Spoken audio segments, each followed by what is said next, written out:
qui ont des hôtels notamment au profit des communes et des agglomérations.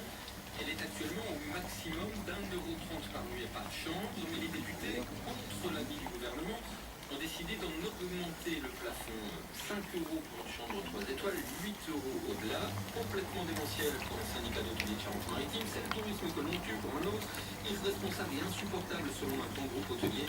Cette taxe indolore pour l'instant pourrait poser de gros problèmes au tourisme si elle augmentait, Marie-Laurence Dalle. Qui s'aperçoit lorsqu'il règle une chambre d'hôtel qu'il paye 1,50 € de taxe de séjour, mais si la taxe grimpe, les prix monteront aussi, et c'est néfaste pour le tourisme, explique Richard Gendre, le président du syndicat hôtelier UMI en Charente-Maritime. La dépense est appréciée par les consommateurs en fonction de ce qui sort de leur porte-monnaie. Les consommateurs comptent. Et une fois que c'est dépensé, c'est fini. Même dans les 3 étoiles, Les gens comptent partout. Il y a un degré d'inquiétude tel que tout le monde a peur et tout le monde évite de dépenser. côté mairie ou agglomération aussi, on compte. Une augmentation de la taxe de séjour pourrait dégager des recettes supplémentaires non négligeables pour le budget d'une collectivité.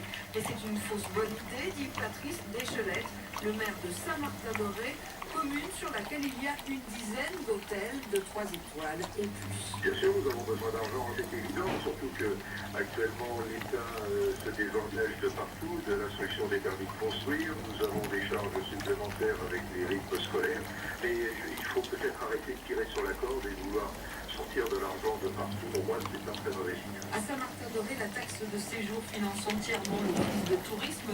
Elle n'a pas augmenté depuis de nombreuses années. Dossier France Bleu en Charente-Maritime signé Marie-Laurence Dalle.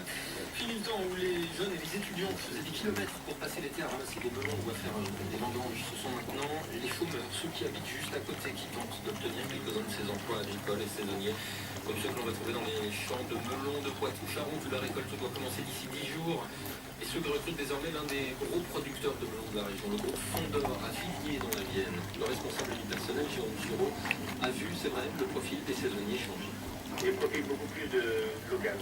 C'est vrai que pour les années précédentes, on avait des saisonniers qui étaient plus sur la région de Poitiers, beaucoup d'étudiants étrangers. Par rapport à la faculté de Poitiers, on avait beaucoup de... Et aujourd'hui, c'est vrai que depuis la matin dernière et surtout cette année, j'ai vraiment réaxé mes recrutements sur des gens en localité. Donc j'ai eu beaucoup de gens du secteur. J'ai un petit peu de Poitiers, mais j'ai eu beaucoup de gens du secteur, il faut de 10, 15 km sur l'ensemble des...